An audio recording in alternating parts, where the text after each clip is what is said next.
Ustadz, lah sekarang yang di alam barzah ngapain?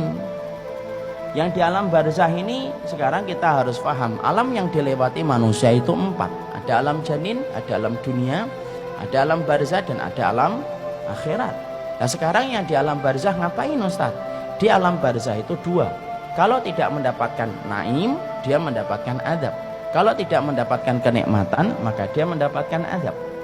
Dan manusia ketika di alam barzah, maka mereka diperlakukan oleh Allah sebagaimana amal yang mereka lakukan ketika mereka di dunia. Makanya macam-macam, beda-beda. Ada roh yang ditaruh di dalam barzakhnya, dilapangkan antara pandangan dia dengan ke surga.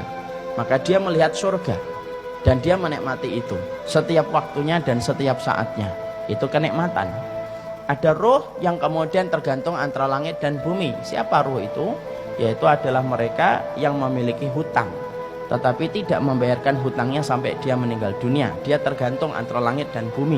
Dia kesakitan, nggak bergentayangan. Nggak ada bergentayangan turun, nggak ada bergentayangan. Maka kemudian di alam barzah itu beda-beda. Ada yang mendapatkan kenikmatan, ada yang ditaruh di sungai darah. Dia melipir, setiap dia melipir dilempari batu sampai pecah kepalanya. Siapa? Pemakan riba. Ada yang kemudian ditaruh di tanur. Tanur itu periuk, masuknya kecil, kemudian bawahnya gede.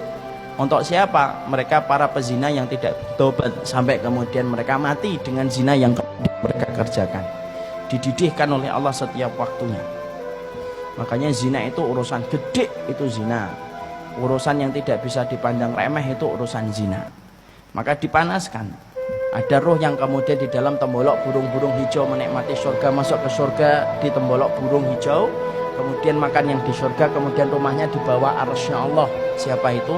Darahnya para syuhada. Beda-beda. Ada roh yang kemudian mati bunuh diri terus. Kalau dia bunuh dirinya dengan gini, ya dia gini terus. Siapa itu? Orang yang matinya bunuh diri. Kalau ada orang yang kemudian matinya minum baygon, ya di dalam kuburnya minum baygon terus. Dan tidak usah tanya, baygonnya dari mana Ustaz? Saya juga nggak ngerti. Tapi di situ kemudian disebut dengan alam barzah. Alam barzah itu bisa nggak ketemu Ustaz? Bisa. Orang itu kalau di alam barzah bisa ketemu. Makanya perhatikan ketika Nabi lemah di atas pangkuan Aisyah radhiyallahu anha, maka Nabi mengatakan ila rafiqil a'la, ke teman-teman saya yang berada di tempat yang tinggi. Siapa itu?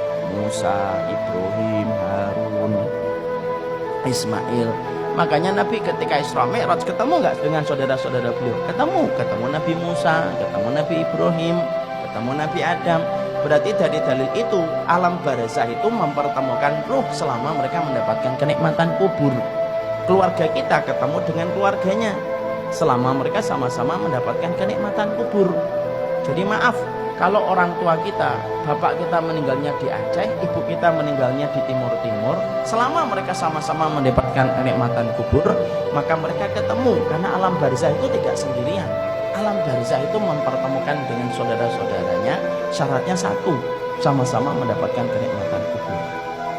Dan kita saling bisa mengunjungi satu ruh dengan ruh yang lainnya ketika di alam barzah.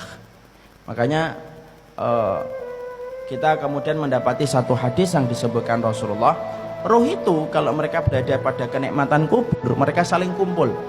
Makanya kalau ada roh yang baru datang, baru meninggal dunia, mereka menyambutnya. Dan pertanyaan mereka, pertanyaan tentang keluarga-keluarga mereka yang mereka sudah tinggalkan lama ketika terputus kabar dari urusan dunia. Ruh-ruh yang lama itu akan tanya sama ruh yang baru, gimana kabarnya anak saya, gimana kabarnya suami saya, gimana kabarnya keluarga saya. Itu akan ditanyakan kepada ruh yang baru datang. Itu kata Rasulullah, hadisnya sahih. Kadang-kadang mereka bertanya, gimana kabarnya fulan?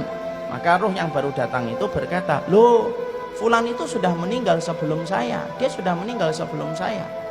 Lalu kemudian apakah dia tidak datang ke tempat ini?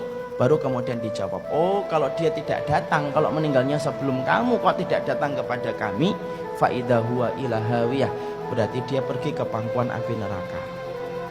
Nah disitulah ruh itu ketemu. Dan ruh kemudian mereka bertanya kepada ruh yang baru. Makanya kita mendapati bahwasanya itulah yang dinamakan dengan alam barzah, masih bisa bertemu. Siapa ruh yang tidak bisa berkumpul? Ruh yang mendapatkan azab kubur itu tidak bisa ketemu. Karena orang yang mendapatkan azab kubur berarti dia berada pada hukuman. Hukuman itu yang tidak bisa mempertemukan dengan keluarganya. Sama dalam konteks kehidupan kita.